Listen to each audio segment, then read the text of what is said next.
नमस्कार, चमकता Bharat news channel में आपका स्वागत है। मैं हूं पल्लवी। आइए नजर डालते हैं दिन भर की तमाम छोटी बड़ी खास खबरों पर। मांगो के जवाहर नगर रोड नंबर 13 के रहने वाले मोहम्मद गुलजार उर्फ भोलू इंदौर से लापता हो गए हैं। इस संबंध में मोहम्मद गुलजार की बहन निखत नाज ने बताया कि उसका भाई कपाली के रहने वाले 4 लड़कों के साथ 6 जून को काम करने के लिए इंदौर गया था, जिसमें फहीम, शादाब, तौसीफ और शहबाज शामिल थे। यह चारों लड़के कपाली स्थित रामू होटल चौक हरि मंदिर के समीप के रहने वाले हैं। उन्होंने बताया कि 6 जून के बाद से मेरे भाई का कोई फोन भी नहीं आया।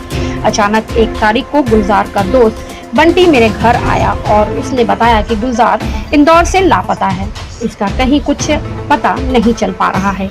इसके बाद घर वाले परेशान हो गए। मोहम्मद गुलजार का बार बार फोन ट्राई करने लगे, लेकिन गुलजार का फोन नहीं लग रहा था। अचानक 4 तारीख को गुलजार का फोन लगा, जिसे फहीम ने उठाया।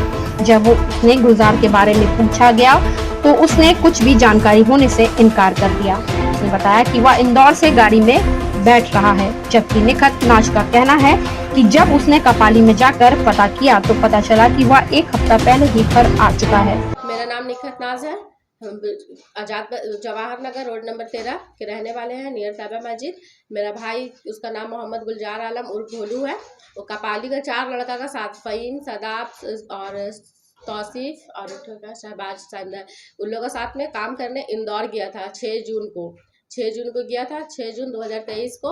उसका बाद से उसका घर में कोई फ़ोन वोन नहीं आया, कुछ पता नहीं उसका बारे में। 1 तारीख को हम लोगों को बंटी आके बोला, कोई लड़का उसका दोस्त है, बंटी नाम है उसका, वो आके बताया कि भोलू कहाँ है। तो हम लोग बोले कि भोलू तो काम में गया हुआ है, शायद छुट्टी नहीं मिला इसलिए नहीं आया। तो बोला कि नहीं, वो काम में नहीं है, वहाँ से लापता है, उसके बारे में कुछ पता होता नहीं है, कुछ पता नहीं है। फिर हम लोग लगातार उसका फ़ोन ट्राई करते रहे, उसका फ़ोन नहीं लगा।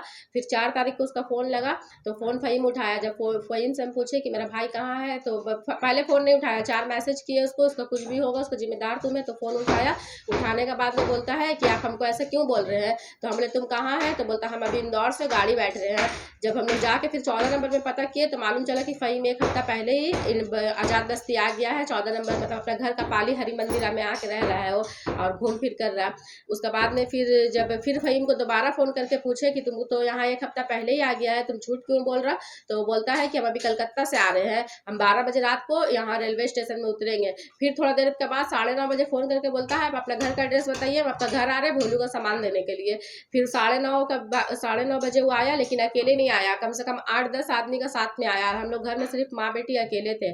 आने के बाद में बोलता है लीजिए उसका सामान। हम लोग बोले उसका सामान काहे लेंगे, जब लड़का नहीं है तो हम लोग उसका सामान भी नहीं लेंगे, चलो तुम थाना में सामान देना। फिर हम लोग थाना गए सर, तो वहाँ पर सर हम लोगों का सर तो बोले कि ऐसा ऐसा बात है। तो फिर थाना में भी वही बोल रहा है कि दौड़ते हुए निकला, ट्रक में लटक के भाग गया।